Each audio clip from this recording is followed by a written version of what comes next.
আসসালামু আলাইকুম, কি অবস্থা সবার? আশা করি সবাই অনেক অনেক ভালো আছো। পাঠনের নতুন ভিডিওতে তোমাদেরকে স্বাগতম। আজকে আমরা দেখব নবম শ্রেণীর অনুশীলনী বইয়ের একটা গুরুত্বপূর্ণ অধ্যায়, সেটা হলো বায়ু দূষণ, যেটা এই অধ্যায়ে এই বইয়ের 2 নম্বর অধ্যায়। এবং এখন আমরা আছি 19তম পেজে। এখান থেকে আমরা দেখতে পাচ্ছি কিছু প্রশ্ন দেওয়া আছে। প্রথম প্রশ্নটি হলো পারমাণবিক ভর এবং আণবিক ভরের আপেক্ষিক পারমাণবিক ভরের মধ্যে পার্থক্য।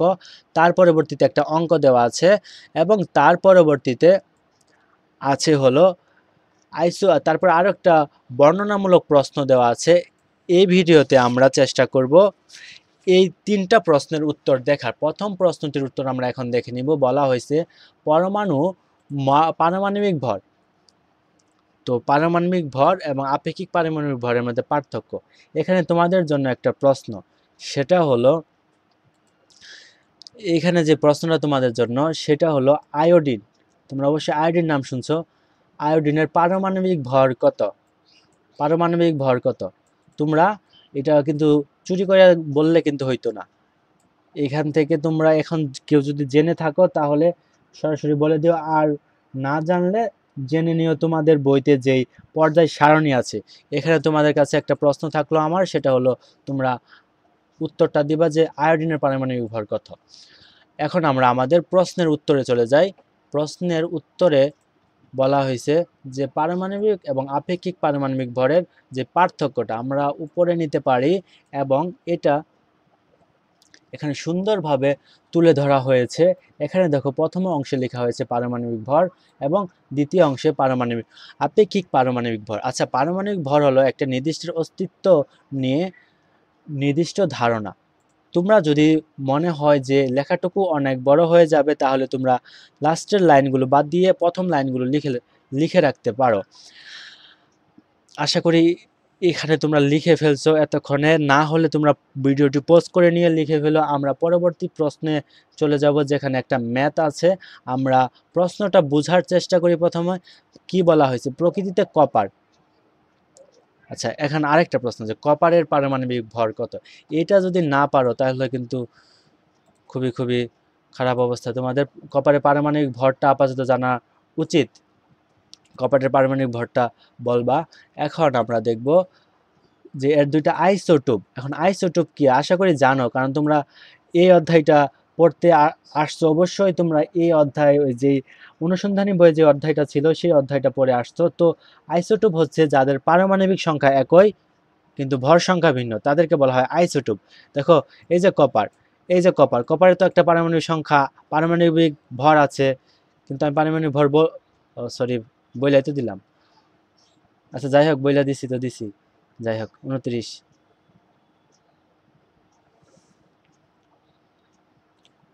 আচ্ছা যাই হোক, আমি বলতে চাইছিলাম না, তোমাদেরকে জন্য প্রশ্নটা রাখছিলাম, লিখে ফেলছি, সমস্যা নাই। এখন দেখো 29, এটার পারমাণবিক, এটারও যত 29, এটারও কিন্তু 29 পারমাণবিক ভর, কিন্তু এর আইসোটোপ ভর সংখ্যা দেখো, এর আছে হলো 43, 63, আর এর আছে 65। তার গড় আপেক্ষিক পারমাণবিক ভর, অর্থাৎ এই দুইটা যোগ করে যদি 2 দ্বারা ভাগ করা হয় তাহলে এটা পাওয়া যাবে এরকম কিছু একটা হয়তো। তারপর এখন বলা হয়েছে এত এবং এত শতকরা পরিমাণ কত। এখন এখন আমরা এই প্রশ্নের উত্তরটা এখানে সলভ করে রাখা আছে, আমরা এটা দেখার চেষ্টা করব। দেখো, কপারে দুটি অস্তমূলক হলো, অস্তমূলক বাবা যাকে আইসোটোপ বলা হয়, একে অস্তমূলক বলা হয়। আচ্ছা, এত এবং এত, এদের গড় আপেক্ষিক পারমাণবিক ভর হচ্ছে, এদের মানে অণুতে এত এবং এত পরিমাণ সমান। আচ্ছা,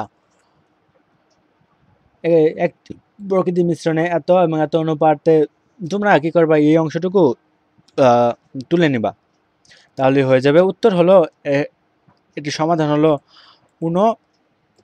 69%, শতকরা পরিমাণ হবে 69%। আচ্ছা, আমরা পরবর্তী প্রশ্নটা উত্তর, যদি 3টি আইসোটোপ আছে এরকম মৌলের গড় আপেক্ষিক পারমাণবিক ভর। আচ্ছা, 3টা আইসোটোপ আছে, এমন একটা আমি পরমাণু তোমাদেরকে বলবো, সেটার নাম হলো হাইড্রোজেন। হাইড্রোজেনের 3টা আইসোটোপ আছে। প্রথম আইসোটোপ এরকম, এদের কিন্তু এই যে ধরো এখানে দেখো আইসোটোপ, এদের কিন্তু পারমাণবিক ভর সমান, কিন্তু এদের যে আণবিক ভর আছে অর্থাৎ ভর সংখ্যা আছে সেটা কিন্তু ভিন্ন। দেখো এইখানে যেই এইটা আমরা প্রথমে লিখলাম একটা হাইড্রোজেনের 1 1, এটাকে বলা হয় পট্রিয়াম, এটাকে বলা হয় ডিউটেরিয়াম, আর এটাকে বলা হয় টিট্রিয়াম। অর্থাৎ যেখানে 3 হলো ভর সংখ্যা তাকে বলা হয় টিট্রিয়াম, 2 হলো ডিউটেরিয়াম, 1 হলো পট্রিয়াম। এটা হলো কিসের? এটা হলো হাইড্রোজেনের 3টি আইসোটোপ। এখন হাইড্রোজেনের 3টি আইসোটোপ তো তোমরা জানলা। এখন তোমাদের কাছে একটা প্রশ্ন থাকবে, সেটা হলো আমাদের ফসফরাস না, সেটা হলো কার্বনের আইসোটোপ সংখ্যা কত? তোমাদেরকে একটু আগে আমি একটা প্রশ্ন দিছিলাম, কিন্তু প্রশ্ন উত্তরটা আমি দিয়ে ফেলছি। এখন তোমাদের কাছে প্রশ্ন হলো কার্বনের আইসোটোপ কত? তোমরা এই উত্তরটা তোমরা সংগ্রহ করবা যেখান থেকেই পারো, তারপর এইখানে যুক্ত কমেন্টে লিখে যাইও। আচ্ছা, এখন আমরা আমাদের প্রশ্নে চলে আসি।